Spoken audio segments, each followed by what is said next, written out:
नमस्कार मित्रांनो. तर विद्यार्थ्यांसाठी मोठी अपडेट आहे.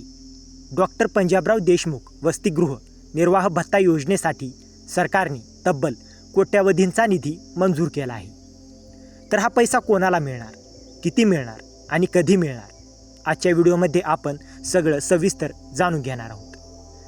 तर महाराष्ट्र शासनाच्या उच्च व तंत्र शिक्षण विभागाने 24 एप्रिल 2026 रोजी एक महत्त्वाचा शासन निर्णय म्हणजे GR काढला आहे. हा GR डॉक्टर पंजाबराव देशमुख वसतिगृह निर्वाह भत्ता योजना यासाठी आहे. तर योजना काय आहे?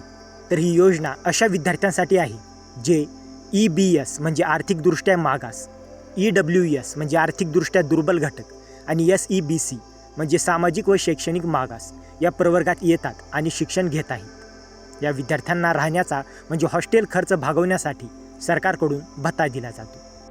तर आता सर्वात महत्त्वाची बातमी, सन 2026-27 साठी सरकारने 159.56 कोटी इतका निधी मंजूर केला आहे. हा निधी प्रलंबित म्हणजे पेंडिंग असलेल्या विद्यार्थ्यांच्या भत्त्यासाठी वापरला जाणार आहे. नंतर कशासाठी वापरला जाणार? तर हा निधी 2023-24, 2024-25 आणि 2025-26 या वर्षासाठी पात्र विद्यार्थ्यांना दिला जाणार आहे. म्हणजे ज्यांचे पैसे अजून मिळाले नाहीत त्यांना आता पैसे मिळण्याचा मार्ग मोकळा झाला आहे.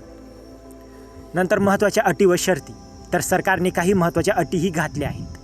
नंबर 1, सर्व नियमांचे काटेकोर पालन करावे लागेल.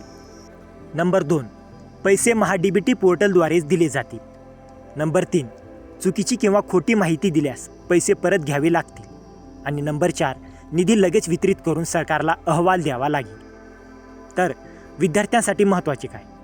जर तुम्ही या योजनेसाठी पात्र असाल तर MahaDBTवर तुमचा अर्ज तपासा, स्टेटस पेंडिंग आहे का ते पहा आणि लवकरच तुमच्या खात्यात पैसे येण्याची शक्यता आहे. तर मित्रांनो, हा GR विद्यार्थ्यांसाठी खूप मोठा दिलासा आहे. तर मित्रांनो, जर तुम्हाला या GRची PDF हवी असेल तर डिस्क्रिप्शनमध्ये आपल्या टेलिग्राम चॅनेलची लिंक दिलेली आहे. तिथे जाऊन तुम्ही या GRची PDF घेऊ शकता.